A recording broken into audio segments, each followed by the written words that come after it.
At Columbia, the attacks on academic freedom have taken many forms. Most of all, we're deeply concerned about an agreement made by our university leaders with the government in July.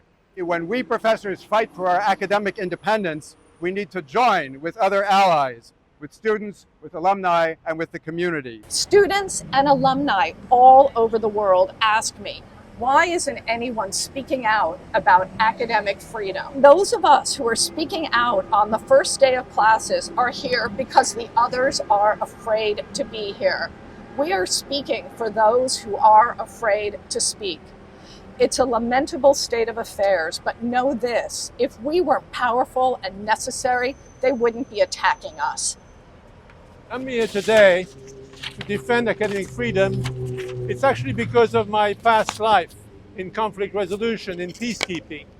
I've seen firsthand what happens when a society stops caring about the truth, when it becomes fragmented in groups that don't talk to each other. The core business of a university is actually the search for truth. That's really the heart of what a university stands for. People care about independence of the judiciary. They should care just as much about the independence of university. Thank you.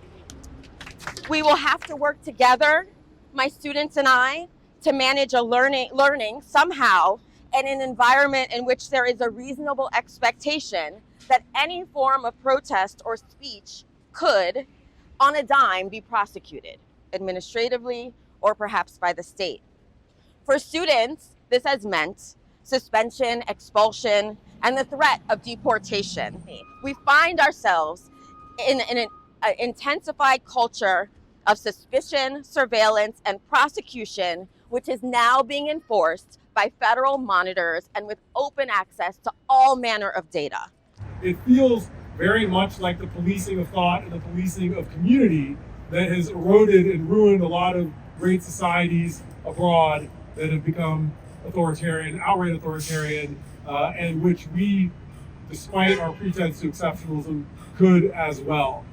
So I'll just close by saying, as Anya said, if it didn't matter, the government wouldn't be working so hard to curtail what happens here. We face a federal government that is attempting to direct teaching, research, and hiring at universities like ours across the country as part of a broader effort to suppress civil society institutions. What's happening right now with Columbia and other universities across the country cannot be separated from the broader administration's offensive on media institutions, on law firms, on nonprofits, trying to create a chilling environment that suppresses dissent and independent thought and discussion. The leaders of our institutions must be prepared to be public in their support of members of the community whose teaching and research come under attack.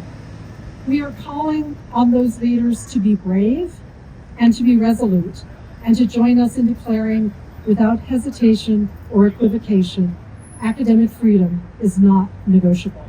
Thank you. The syllabus pledge, written by members of the AAUP, reminds us that Columbia has signed an agreement with the government. Along with many others, I'm assigning work on my syllabus that is seemingly forbidden under the new speech rules adopted at Columbia.